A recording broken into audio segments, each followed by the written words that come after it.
anything and everything in Krishna's service. So that's the secret. Do we have any questions?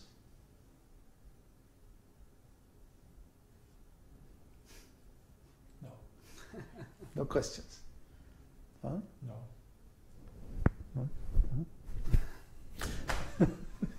Is there a tradition that sannyasis can't use fire? Mike. Yeah. Did you hear that? No, take the mic. Is there a tradition that sannyasis can't use fire? It's not that they can't use fire. It's that they should not cook for themselves. So some traditions, there are different traditions of sannyasis. Some traditions or lines of sannyas, they only cook for themselves. They don't beg. And others, they never cook for themselves. They only beg. So it just depends, like, which particular line of sannyas somebody is in. One of them says, well, I shouldn't accept any service from others. So I'll only cook for myself. I won't beg.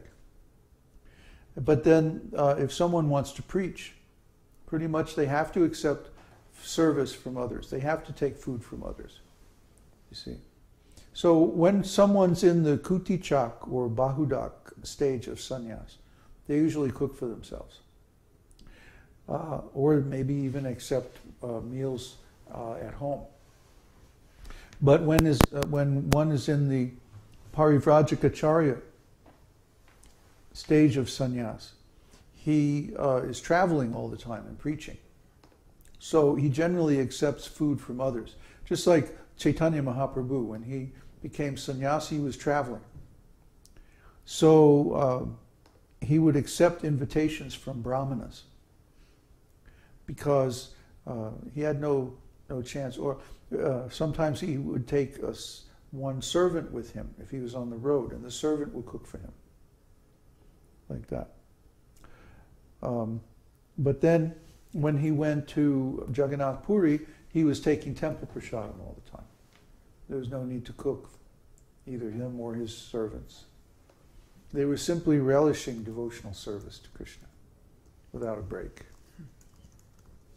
So our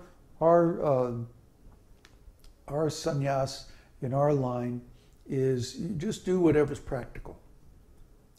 When I was living alone in the woods, I cooked for myself. When I was living at home, I cooked for myself.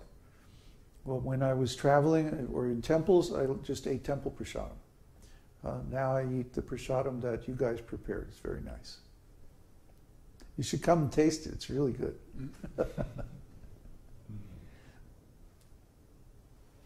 No more questions on that? No questions from the participants? Question from Navayama. Okay. Grab the mic. Oops. Don't do that. Don't drag the cord like that. Earlier you were talking about how each soul has a specific service and that quality is manifested in our personality, but we can't make out which is an eternal trait and which is a temporary part of our personality. Does something special happen if we stumble upon it, or is there just no way to tell? Well, how are you going to stumble upon it? Like suppose my eternal service is playing the flute, and I've never played a flute before, and someone puts a flute in my hand, and then do I start to play the flute and get some special pleasure from it, or what?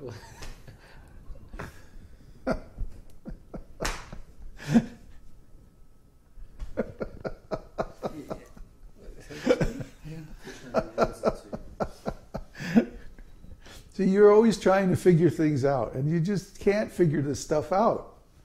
Krishna has to reveal it, or it's bogus. That's the whole point here, that this mental speculation is not going to bring you into devotional service. There is a limit to what knowledge can accomplish. Knowledge can help you get rid of things that are not devotional service, but it cannot help you to realize the things that are devotional service. You understand the difference? It's a negative thing. Huh?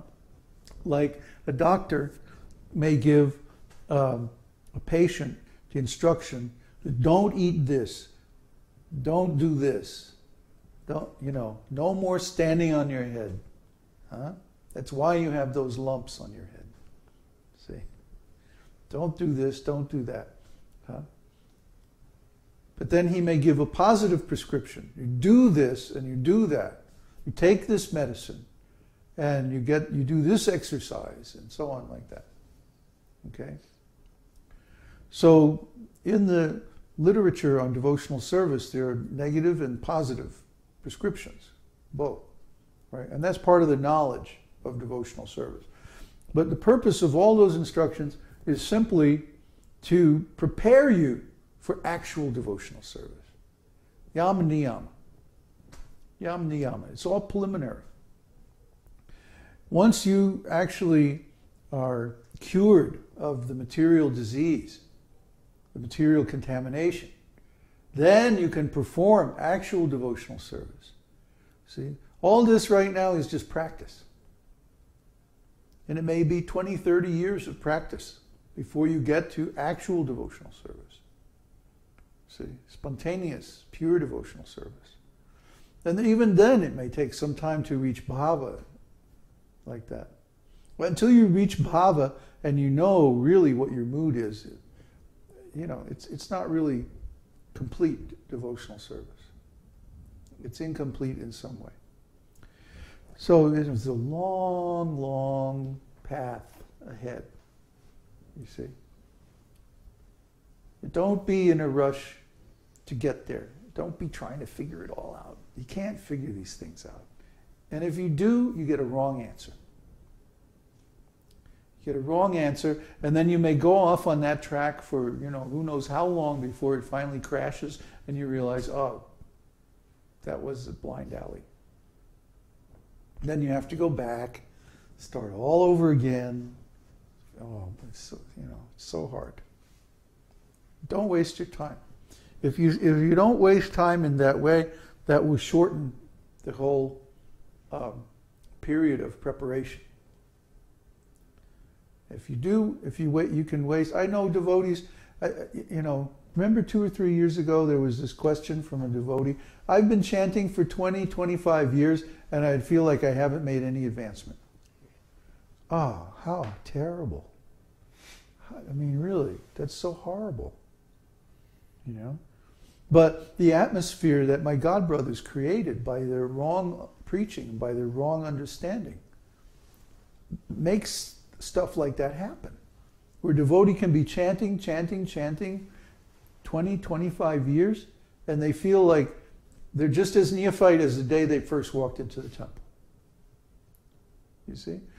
Just like I was talking to one devotee today, I even posted this email on the forum, that ISKCON measured the wrong thing. They started measuring how many books, how much money was collected, how many books were sold, instead of how many nice relationships did we create.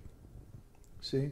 I actually went to do that. I did this research. I actually went out with a clipboard and I would stop people on the street and I would give them a survey. Excuse me, I'd like to ask you a few questions about your opinions on yoga and spiritual life. And then I would ask them, have you ever practiced yoga? What kind? How long? And gradually I would get around to, did you ever hear of the Hare Krishna movement? Did you ever get a book from the Hare Krishna movement? What did you think of it? Did you read it? Did it change your life? I had all these questions, a whole, 2 pages of questions that I would ask people. And I did this with hundreds, if not thousands of people. And almost unanimously, very consistently, each one of them said, I never read the book. And I said, why? I said, well, the guy who sold it to me, he gypped me out of a $20 bill and then, practically forced the book down my throat. I was so disgusted, I just gave him the money to get rid of him, and then I threw the book in the garbage can. So then the devotee would go back to the temple and say, hey, I sold 10 books today. Oh, that's great, Bhakta Mike. How much did you collect? I collected $200. Wow, that's fantastic. Go do it again tomorrow.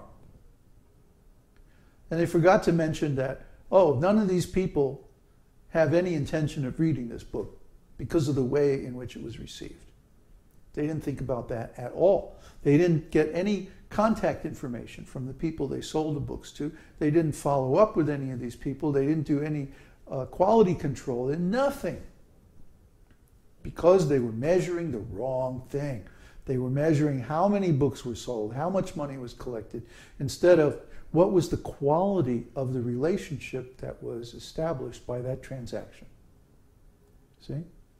And because they were measuring the wrong thing, they got the wrong result.